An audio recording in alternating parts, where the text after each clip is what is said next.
Olá, estamos de volta. Vou chamar aqui as duas palestrantes do momento. A Bianca colocou já o vídeo dela. Oi, Bianca. Oi, gente, tudo bem? Vocês me escutam? Sim. Tá, tranquilo. Beleza. E agora, Nanda. Oi, Nanda. Oi, gente, tudo bom? Desculpa aqui a área meio de fora. Tô de férias, curtindo com a família aqui em um lugar isolado, foi mal.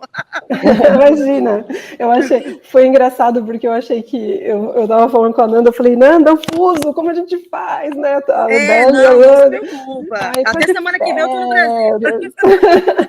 Só seria melhor se não tivesse pandemia, né? Nossa, sim. Meninas, muito legal, juntei vocês duas hoje porque achei muito curioso, né? O tema do curiosidade, mas como o tema do evento é a curiosidade, me parece que a trajetória de vocês é uma trajetória de quem tem muita curiosidade, né? A vida inteira sempre foi muito atrás dos assuntos e a Bianca explicou mais do ponto de vista científico como isso funciona. Queria que vocês contassem um pouco, assim, como que a gente faz para treinar isso? Porque nem todo mundo é curioso, né? E quando você percebe que a pessoa não é muito curiosa, por exemplo, alguém do seu time que você está liderando, ou um teu colega de trabalho que vai fazer um trabalho com você, ou o teu filho, alguém que você gostaria de estimular a curiosidade. Como que a gente pode fazer isso? Legal. Eu posso começar, Bi? Pode, manda bala, Nanda. Boa. É que eu tenho uns hacks assim que eu uso no dia a dia, com meus liderados, com amigos também, que tipo, eu trago muita trivia pro dia a dia, sabe? Então, sempre trago muita triviazinha contando alguma curiosidade que eu sei que tem a ver com o gosto da pessoa. Então, por exemplo, quero convencer a pessoa a fazer alguma coisa, fazer um curso, ou ler alguma coisa, ou assistir uma série que eu gosto muito. Aí eu sei que a pessoa é muito fã de, sei lá, cara, Lady Gaga. Aí eu falo, você sabia que cantora tal, que tipo Lady Gaga, ela é muito fã de neurociência, e aí por isso ela estudou neurociência. E aí eu uso uma trivia, né, que pega um gosto da pessoa, uso uma trivia contando que aquela pessoa gosta de tal coisa, e aí a pessoa já gera um interesse. Pra pessoa, eu já fui uma criança tímida, antes de eu ser uma adolescente muito cara de pau, eu era uma criança tímida. Até meus 12 anos ali, eu era bem bicho do mato, assim. Nunca fui muito de falar tanto como hoje em dia eu sou mega dada. E como uma criança tímida e muito curiosa, eu sempre ficava muito na minha. Então, tinha vergonha de levantar a mão, sabe? Tinha vergonha de perguntar. Eu sempre pedia para um amigo meu, um amiguinho, uma amiguinha minha, perguntar as coisas para mim nas aulas, por exemplo. E aí, uma coisa que foi muito legal foi, tipo, ter amigos perto de mim que sempre me estimulou a falar. Então, eu tive uma amiga que ela, assim, pegava no meu pé, a gente é amiga até hoje, já mais de 20 anos de amizade, e ela pegava no meu pé e ela levantava a mão, e a professora, quando falava para ela, pode perguntar, ela, então, a Nanda quer perguntar. E aí eu não tinha como escapar. E aí eu fui treinando falar, fui treinando falar em público. E isso, tipo, desde pequenininha, sabe? Então, uma coisa que é legal é você usar o gosto da pessoa. A pessoa se interessa por videogame, por jogos, e você quer que ela se interesse em estudar mais, pega alguma coisa gamificada para ela se interessar, sabe? Ela vai acabar perguntando mais, poxa, mas como que funciona? Eu consigo ganhar moeda? Eu consigo comprar roupinha? E aí você pega alguns jogos mais educativos, sabe? Então, eu acho que é meio por esse caminho, juntar a fome com a vontade de comer, sabe? Eu acho que concordo com a Nanda, acho que tem bastante essa parte até de dar um pouco de informação e deixar essa lacuna para a pessoa preencher depois, né? Um pouquinho puxando ali pro que eu expliquei. Eu gosto muito de ser aquele Zequinha, né? Por quê? Por que as coisas acontecem? Por que isso está acontecendo? Eu acho que assim, desde as coisas mais simples, então às vezes tô cozinhando alguma coisa, meu namorado pergunta alguma coisa sobre o que eu tô cozinhando, aí eu falo, não, porque quando a gente cozinha em banho-maria, acontece isso. Então eu acho que essa coisa a gente sempre se perguntar, assim, se questionar, né, eu sempre tento fazer esses exercícios, eu trabalho com dados, e eu sempre me pergunto, por que isso está acontecendo? Por que esse dado? O que esse dado está me dizendo, né? Então, acho que eu gosto bastante de usar o negócio do porquê. Ah, mas por quê? Ah, beleza, tem essa explicação. Mas será que isso é a sua perspectiva ou isso envolve outras coisas? Então, acho que estimular a curiosidade, né, seria, para mim, pelo menos a minha tática, é muito perguntar o porquê das coisas. E eu acho que a gente pode usar muito com crianças, e, enfim, em outras situações, é muito a gente deixar essa exploração. Então, a gente fala bastante sobre criança, tem que ter o ambiente, né, para ela explorar e descobrir e tudo mais. Mas eu acho que a gente mesmo tem que ter essa sede ali de ir lá e entender. E eu acho que é muito legal a gente entender realmente como funcionam as coisas, né? Eu, pelo menos, sou muito curiosa em entender como que as coisas funcionam, desde, sei lá, por que, que o motor do carro funciona desse jeito, por que, que tem que ser gasolina e não álcool. Então, eu tô sempre perguntando as coisas, até viro a pessoa um pouco chata do Bequinha, né? Mas por que tá acontecendo isso? Por que, que a pessoa tá falando isso? Então, acho que essa é um pouco a minha tática, pelo menos. Boa. E essa pergunta para a área de UX, tipo, trazendo a área de UX, as pessoas, por exemplo, na Candy, tem muito aluno meu que é empreendedor e empreendedora, por exemplo, não é nem gente de design também. Eu atendo muitos designers, pessoas que querem se formar, querem começar, pessoas que querem se reciclar, mas tem muito empreendedor também. E quando eu peguei esses empreendedores como leads, na época que ainda nem era aluno, eles ficavam assim para mim, mas por que eu vou aprender o X? Qual é a relevância disso? E eu falava, então, a relevância disso é só toda no seu produto, né? Porque ali você vai aprender a desenvolver o produto e não somente desenvolver, mas se perguntar se o seu público, a audiência que você escolheu, se eles querem esse produto, se ele vale a pena ser desenvolvido ou não. Então, é muito isso que a Bi falou, que é o porquê, é mais importante do que o como, né? O porquê é o mais relevante de tudo. Então, para empreendedores, eu aconselho que todo empreendedor saiba um pouco de UX, porque o que a gente mais fala em UX é validação. Validar a hipótese, validar a ideia, validar se funciona, validar fluxo. Tudo isso é o X. E tudo isso o empreendedor e a empreendedora vai ter que fazer no dia a dia, não tem para onde fugir. Então, não é mais uma coisa só técnica, sabe? O designer faz isso, o desenvolvedor faz isso, o empreendedor só vê fluxo de caixas, entrada e saída. Não é mais isso, não. Agora todo mundo tem que saber as áreas cinzas, né? O gray area ali, que senão, cara, vai dar ruim. Então, eu sempre falo isso para todo mundo que está entrando na aula. Eu falo, você não precisa querer ser um UX designer ou uma pessoa para criar aplicativo, sabe? Mas você tem que ser uma pessoa curiosa, porque o que você mais vai fazer no seu dia a dia em tecnologia é perguntar coisas e lidar com pessoas. E no final do dia, a gente constrói produtos para pessoas usarem. Então, se a gente não perguntar, se a gente não tiver essa curiosidade e tentar forçar essa curiosidade a aparecer, mesmo que ela não seja inerente, cara, então a coisa não vai para frente. Então, tem que ser muito por aí mesmo. Legal, meninas, eu tô lendo, foram muitos comentários, eu me perdi um pouco, mas tem um aqui que é da Maíra Dantas, eu não sei mais onde está, se alguém quiser destacar, para mim me ajuda.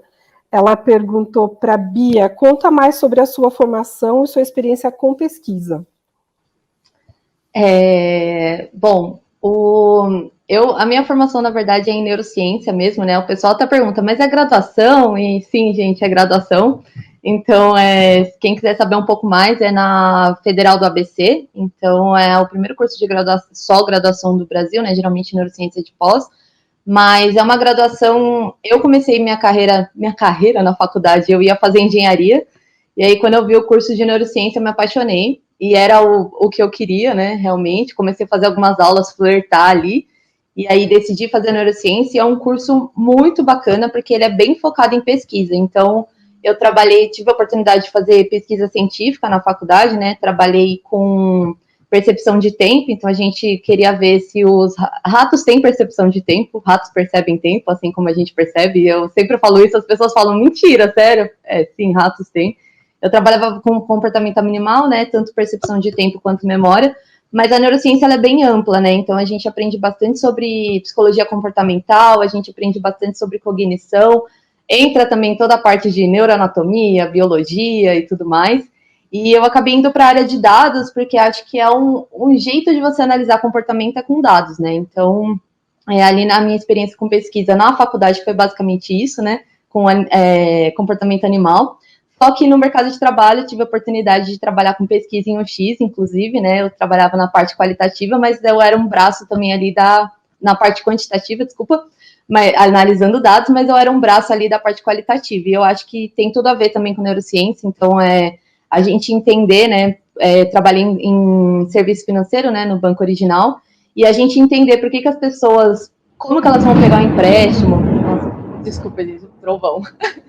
Então, ali entender um pouco de comportamento financeiro, por que a pessoa vai pegar um empréstimo, quantas parcelas ela vai pagar, é mais importante o número de parcelas, o que é mais importante na hora de pegar um empréstimo, ou pesquisas como, o que ela se importa mais na hora de abrir uma conta em banco, ela se sente segura, o que influencia. Então, a neurociência me ajudou bastante nessa parte de pesquisa em UX, justamente porque entender o comportamento das pessoas trazia alguns insights que eu falava, putz, acho que talvez se a gente fizer essa pergunta logo em seguida, porque eu imagino que ela esteja pensando esse fluxo na cabeça, então me ajudou bastante nessa parte de pesquisa também. E hoje estou ali com a parte de dados, growth, né, que dados é pesquisa também. Eu entendo que não é sentar com o usuário todo dia e fazer perguntas, igual eu estava tendo essa experiência, mas de qualquer forma a gente sempre está pesquisando e tentando entender o que está acontecendo através dos dados, né? Então, no geral, é um pouco assim que eu trabalho hoje. Então, tento sempre trazer a parte da neurociência para entender porque as pessoas estão fazendo isso. Então, talvez num fluxo, quando eu vejo que a pessoa está parando numa tela do fluxo, eu fico, putz, será que é porque ela não tem alguma informação que ela precisava e ela está desistindo? Será que a usabilidade está muito difícil? Então, vou para teste de usabilidade assistir para ver as pessoas usando na realidade, para também entender como que eu posso transformar isso nos dados. Então, no geral, é muito esse trabalho em pesquisa mesmo. Legal. Tem uma pergunta aqui da Líria. E quando a gente lida com pessoas seguras demais, como provocar o contrário? Para pessoas que se satisfazem com fake news, por exemplo, no momento que a gente está bombardeado de conteúdo. Como que eu tenho uma boa tática. Eu uso sempre a tática de provocação, né? Que na retórica, tipo, você pode ser uma pessoa que você ou contra-ataca, ou você fica na defensiva, ou você faz uma provocação. Eu, normalmente, sou uma pessoa que provoca. A pessoa chega com alguma fake news, seja ela de política, ou seja ela da área de tecnologia, e fala alguma coisa que claramente tirou vozes da cabeça, eu falo, tá, entendi. Mas onde que isso aí já foi aplicado, né? Levando para o... Tá, e aí, se isso foi aplicado mesmo do jeito que você está falando, quais, então... Pô, você parece saber muito, né? Eu faço, tipo, provocação. Você parece saber muito. Então, como é que você faz para validar? Quais foram os resultados que você colheu disso aí? E aí, se a pessoa realmente sabe do que está falando e não né, não está mentindo, ela vai conseguir provar por A mais B o argumento dela, vai começar a argumentar de fato. Ou ela vai partir para agressão, né, verbal, né, que é o ataque. E aí, quando a pessoa ataca, eu já falo, olha, acho que você está saindo um pouco, então, da linha. Talvez você não sabe me responder. Mas aí eu sou muito, né? Eu pego muito no pulo. Então, tipo, fico nessa, assim, tá. Então, se você não sabe responder, tudo bem. Me manda depois, então, o que você leu. Qual foi a fonte que você usou? Então, eu começo a perguntar também. É o mesmo método de pesquisa, só que agora para validar mentira, sabe? Então, qual foi a fonte que você leu isso? Onde? Tá, então você aplicou na sua vida? Pô, legal. E qual foi o resultado que você colheu? Putz, que maneiro, você pode compartilhar comigo esse resultado? Seria massa, porque posso trazer isso para a sala de aula, nossa. E aí, se for mentira, filha, a pessoa ou vai dar uma de mota, vai cair a ligação, vai dar algum problema. Eu acho essa pergunta muito difícil. Acho que para ser bem sincera, é uma ótima pergunta, porque acho que hoje em dia a gente tem bastante problema com isso, né? Como a Nanda falou, que a pessoa ou ela parte para ataque, ou ela tem aquela certeza absoluta e ela não quer saber de mais nada. Eu acho que a gente sempre tem que estar aberto ao diálogo. Eu sei, gente, que é muito difícil. Para mim é difícil, às vezes, e é uma energia que a gente gasta, né? Mas eu concordo, assim, que eu acho que a gente tem sempre que questionar, e eu acho que tentar trazer a pessoa ali pra razão, assim, entre aspas, né? Porque às vezes a gente vê umas coisas, assim, até meio absurdas, né? Então, assim, aí falando uma opinião mais pessoal, eu acho que a gente tem que instigar a pessoa a entender se aquilo é realidade ou não. Infelizmente, eu entendo que tem pessoas que não vão estar dispostas também, né? Porque assim como a gente tem que estar disposto, eu acho que a outra pessoa também tem que estar disposta a escutar e a falar mesmo, porque eu acho que às vezes o difícil dessas pessoas tão seguras demais, que acreditam tão não sei que palavra que eu usar, mas que acreditam muito ferrenhamente, que acreditam muito ali numa fake news ou numa coisa, enfim, que não é a realidade. Eu acho que é muito difícil. Eu acho que a gente tem que tentar trazer essa pessoa para mais próximo, né? Eu sei que é um discurso muito bonito, mas que é muito difícil. Mas eu acho que o ideal seria realmente questionar e tentar trazer ela próximo e falar, cara, então por que isso acontece? Mas olha essa outra opinião. e a gente tentar levar, assim, porque realmente é um ponto, assim, que acho que tem acontecido muito e a gente tem visto isso, sei lá, em família, grupo de amigos, etc. Então é uma questão, assim, bem difícil. Quando fizeram essa pergunta, eu antes a primeira parte da pergunta, pessoas muito seguras de si, eu pensei um pouco em mim mesma, confesso, porque depois de um tempo de carreira, você também fica muito segura de si, né? Você já tem seus métodos, já sabe como faz as coisas, e às vezes a gente cai um pouco nesse engano, né? De não entender que tem novos caminhos ou novas possibilidades. Por exemplo, a palestra da Adélia, assim, achei muito legal porque ela mostrou uma gama nova de jeitos de fazer pesquisa, né? De buscar fontes de informação e tal. Então, também acho que tem a gente tem que tomar cuidado depois de um certo tempo de carreira para não cair nesse erro de sempre achar que, né, o ser muito seguro de si e a curiosidade, eu acho que vem no oposto disso, né? Você tentar se manter sempre curioso para combater essa segurança que a gente adquire com o tempo.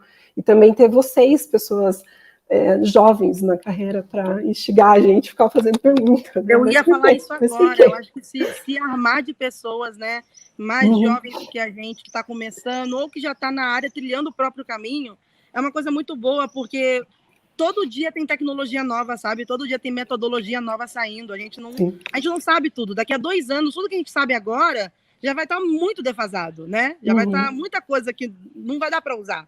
Então, tipo, eu trabalho muito essa coisa da humildade, sabe? Trabalhar a minha humildade para saber que eu não sou a dona da razão, que eu não tenho todas as respostas, que eu posso aprender muita coisa com quem está começando também, que talvez está lendo muito mais do que eu, né? Eu leio pra caramba, mas às vezes tem alguém que está com mais tempo, está lendo mais, está estudando mais. Então, acho que trabalhar essa coisa da humildade é muito boa para você também ter confiança, sabe? Isso também faz parte da sua confiança. Pessoas que são muito autoritárias, pessoas que são muito confiantes até demais, chegam a ser arrogantes, são pessoas inseguras. Então, eu tento ficar meio distante de gente assim. Tem mais uma pergunta aqui, do Bruno. Vocês acham que o acesso a muito conteúdo a qualquer momento pode atrapalhar na curiosidade das pessoas? Por exemplo, quanto mais difícil for o acesso a um conteúdo, mais curiosidade a pessoa terá? Não, discordo totalmente, assim. Eu acho que a gente tem que, inclusive, compartilhar mais coisa. Por exemplo, na Candy que eu tenho uma filosofia de ter material premium, né, que são vivências nacionais e internacionais de startups e de big companies, big tech companies, traduzidas para um jeito acessível justamente para atingir mais pessoas, sabe? Então, eu acho que essa coisa de a gente ficar guardando conteúdo, guardando fonte, guardando material para a gente como se fosse um ouro, aquilo ali não vai dar em nada. A gente, por exemplo, a gente estava passando por uma pandemia, a vacina da Covid, o pessoal fica falando, porque a vacina saiu rápido demais, estou desconfiado. Gente, saiu rápido demais porque está todo mundo compartilhando sua pesquisa. Está o mundo inteiro, cientistas da China estão colaborando com cientistas de Oxford, que estão colaborando com cientistas da Holanda, que estão colaborando com cientistas do Brasil, e todo mundo está compartilhando a informação. Isso é óbvio que é uma escala muito maior, né? Uma escala global de compartilhamento de conteúdo, mas não deixa de ser compartilhamento de conteúdo, sabe? Então, quanto mais a gente compartilha, muito pelo contrário, mais as pessoas vão querer correr atrás, querer saber mais, porque se for uma coisa muito difícil de encontrar, você esbarra na perda de interesse. A pessoa vai perder o interesse, porque igual quando você entra num site com um fluxo ruim, você só quer finalizar uma compra, mas você não sabe onde está o botão de comprar, e aí você desiste e larga o carrinho lá. É a mesma coisa para conteúdo, para pessoas que querem estudar, sabe? Então, essa coisa é furada de ficar guardando conteúdo, não. Acho que a gente tem que disseminar conhecimento mesmo, e não disseminar somente para a nossa bolha, sabe? De sempre, mas disseminar conhecimento de um jeito acessível. Acessível não quer dizer chulo, não quer dizer usando gíria, só quer dizer acessível mesmo, fácil de entender. Só isso. Eu acho que às vezes a gente tem a impressão, né, de que a gente tem que instigar a pessoa para ela ir atrás. E eu acho que não necessariamente isso, né, porque até quando a gente fala naquela curva, né, de certeza e curiosidade, acho que a gente tem que ter ali um meio termo, né. Eu acho que a gente hoje em dia tem acesso a muito conteúdo, muito mesmo, então eu acho que às vezes a gente acaba não acumulando tanta coisa daquilo que a gente está vendo, porque às vezes a gente, enfim, ali no Instagram, né? E aí a gente vê tanta coisa e a gente às vezes até sai falando, né? Tipo, eu vi no Instagram isso, isso, isso. Mas a gente não foi a fundo, porque eu acho que hoje em dia a gente também fica ali na superfície. E aí eu acho que é um desafio até a gente, como a Nanda falou, deixar esse conteúdo disponível e acessível para todo mundo. E eu acho que é um desafio também a gente mostrar esse conteúdo. Quem nunca, tipo, fez leitura dinâmica de texto no Medium, sabe? Aquela coisa que você abre o texto e aí você faz leitura dinâmica, né? Você vai lendo o negócio assim e, tipo, você não para e absorve todo aquele conhecimento, né? Eu acho que a gente tem que tomar cuidado de usar até a curiosidade como um instrumento de, beleza, eu vou te falar uma coisa importante, mas eu quero que você veja a fundo. Eu não quero que simplesmente você bata o olho como se fosse uma foto do Stories que você vai ali, ó, só passando. Então, acho que é um desafio encontrar esse meio termo, tanto de não deixar tão difícil para a pessoa achar esse conteúdo e ter acesso, e até, tipo, o jeito que a gente escreve, né? Eu acho que a gente falou aqui de bolha, eu acho que a gente tem que sair um pouco da bolha mesmo, eu acho que a gente tem que deixar mais acessível para as pessoas, principalmente quando a gente constrói produtos, eu acho que é muito engraçado quando a gente vai falar sobre construir, sei lá, por exemplo, um produto para uma classe social mais baixa, e aí eu olho para o lado e todo mundo é classe média alta. E aí, assim, eu acho que a gente tem que sair da bolha e deixar esses conteúdos mais acessíveis e menos difíceis, que sejam fáceis, né? Mas eu acho também que a gente tem que tomar cuidado para não ser tão superficial que a pessoa vai só bater o olho, passar e fazer aquela leitura dinâmica, e aí depois a gente está ali no trabalho falando, o usuário não lê nada, porque eu sempre escuto isso, eu falo isso muito, mas as pessoas não leem nada. E a gente é esse tipo de usuário também, né? A gente faz essa leitura dinâmica, a gente não lê nada, a gente não quer ler notícia, a gente quer ler a manchete, então acho que é um desafio, como que a gente trabalha essas coisas em conjunto, né? Realmente absorver conhecimento e não só ficar batendo o olho e tipo, beleza, já tenho a informação que eu preciso do dia, né? Tem uma pergunta da Lara aqui, e eu lembrei que quando eu vi a palestra da Bianca, ela falou, pensa numa coisa que você ficou curioso. Eu falei, coronavírus, né? No começo da pandemia, cara, eu queria saber tudo, né? Como transmite, como faz quando pega. Foi uma avalanche de informação sobre coronavírus, ficou todo mundo PhD. Depois foi o quê, Nanda? Vacina, né? Todo mundo Exatamente. sabe o que faz. Mas existe alguma técnica para estimular a curiosidade por assuntos que não gostamos a princípio? Porque não que eu goste, acho que no caso do coronavírus foi mais uma necessidade, né? A curiosidade veio a partir de uma necessidade. Mas, de repente, você tem que trabalhar com alguma coisa e você não gosta muito daquele assunto? Eu procuro falar com especialistas sobre aquele assunto, sabe? Então, tem muita coisa, por exemplo, eu trabalho na Eleven Sports, a gente lida muito com futebol. Então, meu trabalho é construir a plataforma e trazer uma ótima usabilidade para os usuários, mas o conteúdo interno é futebol. Então, eu já tive que, por exemplo, fazer design, pensar num design mais interativo de scoreboards, né, que é de placar de futebol.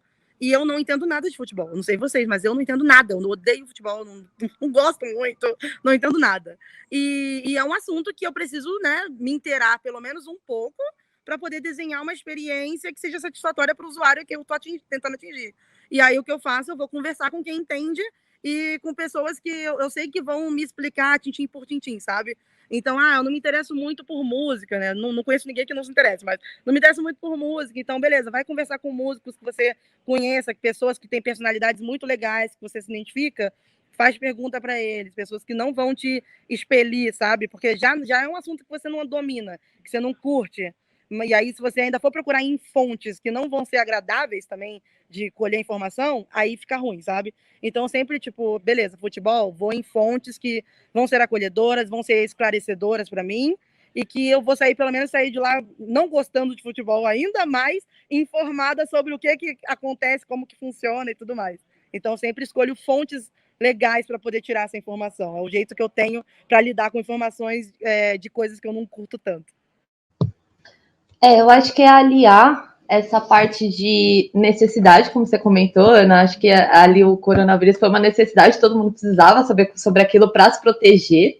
Mas acho que uma das técnicas é realmente ou tornar aquilo divertido, prazeroso de algum jeito, né? Então, por exemplo, eu sou uma pessoa zero, apesar de já ter trabalhado com produtos financeiros, etc., eu sou muito interessada no comportamento. Agora, as minhas finanças, eu sou uma pessoa zero interessada em, tipo, ai, ações, ai, coisas, dinheiro. Sei lá, pra mim é tipo, eu só queria que, sei lá, meu dinheiro multiplicasse sozinho de alguma forma sem eu precisar ter o menor trabalho. Então eu não tenho muito interesse ali naquilo. Mas o que eu comecei a ver? Eu comecei a ver alguns vídeos que talvez sejam um pouco mais engraçadinhos, então ali eu tô me divertindo, mas de alguma forma ali estou aprendendo. Então acho que uma das técnicas é esse negócio, até eles falam de gamificação, né? Mas é até para estimular as pessoas a fazerem coisas que talvez elas não gostem muito. Então, por exemplo, eles colocam bastante gamificação em coisa de educação, de exercício físico. Então, eles tentam usar essas técnicas de tornar algo divertido para você acabar engajando, né? Mas acho que para estimular a curiosidade é muito difícil esse negócio de, eu não gosto do assunto, eu não vou estar curioso por aquilo, né? Como a Nanda falou da parte do futebol. Então, tipo, não gosto de futebol, não estou curiosa quem ganhou o Campeonato Brasileiro, sabe? Tipo, então é bem difícil você moldar essas coisas, né? E tentar utilizar. Mas acho que uma das técnicas é realmente, assim, não sei dizer se existe uma técnica específica, mas acho que essa coisa de estimular um assunto que você não gosta, talvez por essa parte da diversão. Então, tipo, eu posso não gostar, mas eu estou me divertindo, então eu tô ali tentando. Acho que jogo é o melhor exemplo, né? Então, eu não gosto muito de videogame. Eu não sou uma pessoa muito de jogo, gente, confesso. Mas às vezes eu fico muito curiosa, tipo assim, com o jogo de pergunta e resposta, quando é aqueles jogos, sei lá, de desafio. Você tem que, sei lá, tipo, juntar algumas coisas para você passar de nível. Às vezes eu engajo nessas coisas e eu fico, tipo, 3 meses jogando, aí depois eu brincando. Mas ali, enquanto você tá engajado, pode ser uma coisa que você não gosta tanto, mas é um negócio que você tá ali estimulado a passar de fase, ou o que vem depois, se eu abrir essa porta, o que vai estar de trás dessa porta? Então, acho que essa coisa do jogo é um bom exemplo. Ouvindo a Ana falar, eu me lembrei de algumas situações em que eu não estava, eram assuntos aleatórios, né? Eu já trabalhei com N projetos, como trabalhei muito tempo em consultoria de N indústrias, então, ouvindo você falar, eu lembro mesmo, porque quando você conversa com alguém, às vezes ela traz um aspecto que você não conhecia, e aí você se engaja no assunto pelo prazer que aquela pessoa tem com aquilo, a curiosidade que ela tem com aquele assunto. Então, é bem legal mesmo, às vezes você conversar com alguém que gosta muito daquilo no seu processo, seja uma entrevista formal ou não, acho que é bem legal. Me lembrei disso agora. Tem uma pergunta, acho que é mais para a Bianca, mas se a Amanda quiser complementar, ela também complementa, claro. Como o UX Designer trabalha junto com o pessoal de Data Science? Na faculdade de Design, sobre pesquisas qualitativas. Existe uma treta entre design feito pela razão, entre aspas, dados, versus design mais emocional? Pergunta da Carmen. Nossa, essa pergunta é cabulosa. Eu acho que não existe treta, tá, gente? Eu, pelo menos, não passei por nenhuma experiência onde teve treta. Eu acho que, pelo menos, vou falar das minhas experiências, né? A gente tenta unir a parte ali que você pega em pesquisa quali, porque tem algumas coisas que você não vai pegar nos dados. Então, você pode pegar o que está acontecendo, então, como a pessoa está fazendo, ou o que ela está fazendo, mas você não pega o porquê. E aí você tem que ir para o quali para entender por quê. Então, por exemplo, eu posso ver que a pessoa está ali, como eu dei aquele exemplo lá, tem um fluxo, sei lá, fluxo de 3 telas, e as pessoas estão deixando na segunda tela, largando o fluxo, e eu vejo que quase ninguém passa para a terceira tela. Agora eu sei o que acontece, mas por que isso está acontecendo? Será que é o botão? Será? Então eu tenho que ir um pouco mais para o qualitativo. Então eu acho que os dois têm que andar muito juntos, porque os dados eles te ajudam a descobrir o que, e uma coisa muito importante é volume. Então, por exemplo, às vezes eu entendo que a quali é outra metodologia, mas às vezes a gente precisa entender volume para priorizar. Então, a gente precisa entender o quanto que aquilo é um problema. Aquilo pode estar afetando quantas pessoas. Então, eu acho que os dados, eles ajudam a gente a entender o que está acontecendo e a priorizar depois. Porque a gente sabe que quando a gente está trabalhando com produto, vem 1 trilhão de ideias, 1 trilhão de coisas. Em pesquisa, a gente descobre 1 milhão de coisas muito legais, mas a gente tem que ali priorizar o que está acontecendo. Eu acho que não existe essa briga. E a pesquisa quant, ela pode ajudar também em momentos que você não tem ou tempo ou grana para fazer pesquisa quali, porque a gente sabe que é bem trabalhoso e é bem difícil Então, às vezes, chamar pessoas, às vezes tem dificuldades e tudo mais, dependendo da empresa, dependendo do tamanho da empresa. Então, às vezes, com a Quant, com questionário, com algumas coisas que você consegue fazer em um valor, um volume maior e mais rápido e com um custo menor. Então, eu acho que os dois podem ser bem aliados. E eu acho que falando um pouco mais ali de análise de dados, eu acho que as análises de dados elas podem trazer insights, inclusive para a pesquisa quali, que era como eu estou trabalhando agora, como eu trabalhava um pouquinho antes, que vamos fazer uma análise da base e descobrir, sei lá, como que as pessoas estão distribuídas no país. Então, eu sei que tem um grande número de pessoas ali, sei lá, do Nordeste, que a gente não faz pesquisa quali, porque a gente, sei lá, tá fazendo tudo, né, fazendo tudo presencial. Será que não vale a gente conversar com essas pessoas e ver como a realidade delas é diferente? Então, a gente faz estudos de base para entender. Então, sei lá, eu sei que essa pessoa que está consumindo um produto X, ela também consome muito um outro produto do nosso hub, mas que não está relacionado ao que a gente está vendo agora. Então, será que a gente não vale perguntar sobre esse produto? Que eu vi nos dados que elas estão consumindo em cross. Então, eu acho que eles andam muito juntos. Não vejo como uma treta. Eu acho que essa parte de desenvolver design pela razão, eu acho que ela... Aí, pessoal, eu acho que ela tem que existir, mas eu acho que tem sempre que ter um cross dos dois. Eu acho que também só dados, eles não vão dizer o porquê, e só quali, você também não tem um pouco de noção de volume ali do que está acontecendo com a sua base, com o seu produto. Então, eu acho que os dois têm que andar muito juntos. Concordo totalmente com a Bia, só vou complementar numa coisinha que é exatamente isso que ela falou, tipo, não acho nem que seja só complementar, eu acho que uma coisa depende da outra, sabe? Eu acho que, por exemplo, a análise quantitativa, ela serve para você validar modelo, ela está alinhada ao negócio, à visão, de onde você quer chegar com aquele produto, sabe? E a quali, ela está alinhada mais com como que você vai chegar naquilo ali. Entendeu? Então, tipo, são perguntas diferentes e métodos diferentes para responder essas perguntas. E todos eles, no final, todo mundo ali está querendo construir um produto bom, né? Todo mundo ali tem um objetivo em comum. E aí eu queria dar até um exemplo que foi muito bem usado, assim, no meu time quando eu trabalhava na Shell. E, cara, foi muito legal, porque a gente identificou no quantitativo que o nosso público-alvo, a gente identificou a faixa etária do público, a gente identificou quando e em quais lugares, em quais momentos eles usariam o aplicativo do Shellbox, mas a gente falhou em identificar a usabilidade, sabe? No primeiro protótipo. Então, a gente quebrou, a gente falhou bastante nos resultados, na coleta de resultados, porque a gente fez um aplicativo para um público que era um público 50, 60 mais, e aí a gente fez um design emocional baseado no millennial, sabe? Baseado no que o millennial usa de boas práticas. E no final não era isso que o público queria, o quantitativo mostrou. Então o que a gente fez? A gente fez que a gente chamou de sala de guerra, né, o War Room, assim, e a gente simulou para os millennials do time, né, porque não tinha ninguém de mais de 35 anos na equipe na época, e a gente simulou como que seria usar aquele aplicativo com mobilidade reduzida. Então, a gente fez um protótipo para mobilidade reduzida, e a gente também usou o protótipo anterior para ver como que seria. E aí, a gente, o de mobilidade reduzida era o wireframe, né, bem tosco, e o outro já era o que já tinha sido testado e falhou. E aí, o que a gente fez, né, que aí também foi um exercício legal de empatia, usada baseado nos nossos dados que a gente coletou no Quant.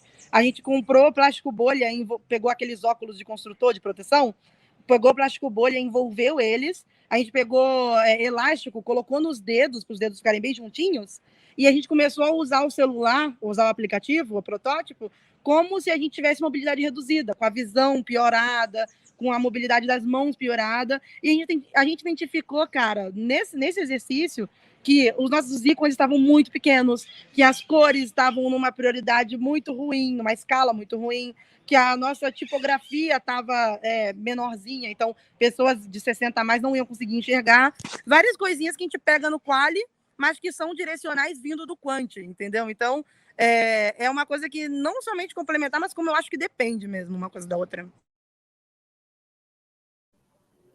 Até legal você ter falado dessa experiência. O vídeo do Cassini no final do evento, ele conta de uma pesquisadora que fez isso, se vestiu como uma senhora e andou nos Estados Unidos, agora esqueci o nome dela, mas é bem clássico essa experiência. Bianca e Nanda, muito obrigada. Nosso tempo acabou, infelizmente. O papo estava ótimo. Espero que vocês tenham gostado. Pelos comentários aqui, vi que as pessoas adoraram. Se quiserem dar um tchauzinho final. Bom, acho que é isso, gente. Agradecer aí. Obrigada pela oportunidade, Ana. Obrigada a todo mundo da organização do evento. Obrigada a todo mundo que está assistindo aí. E quem quiser continuar o papo, falar um pouquinho sobre neurociência, sobre dados, pode me chamar lá no LinkedIn, só buscar a Bianca Almeida. E é isso, gente. Obrigada. Boa tarde aí. Bom sábado para todo mundo.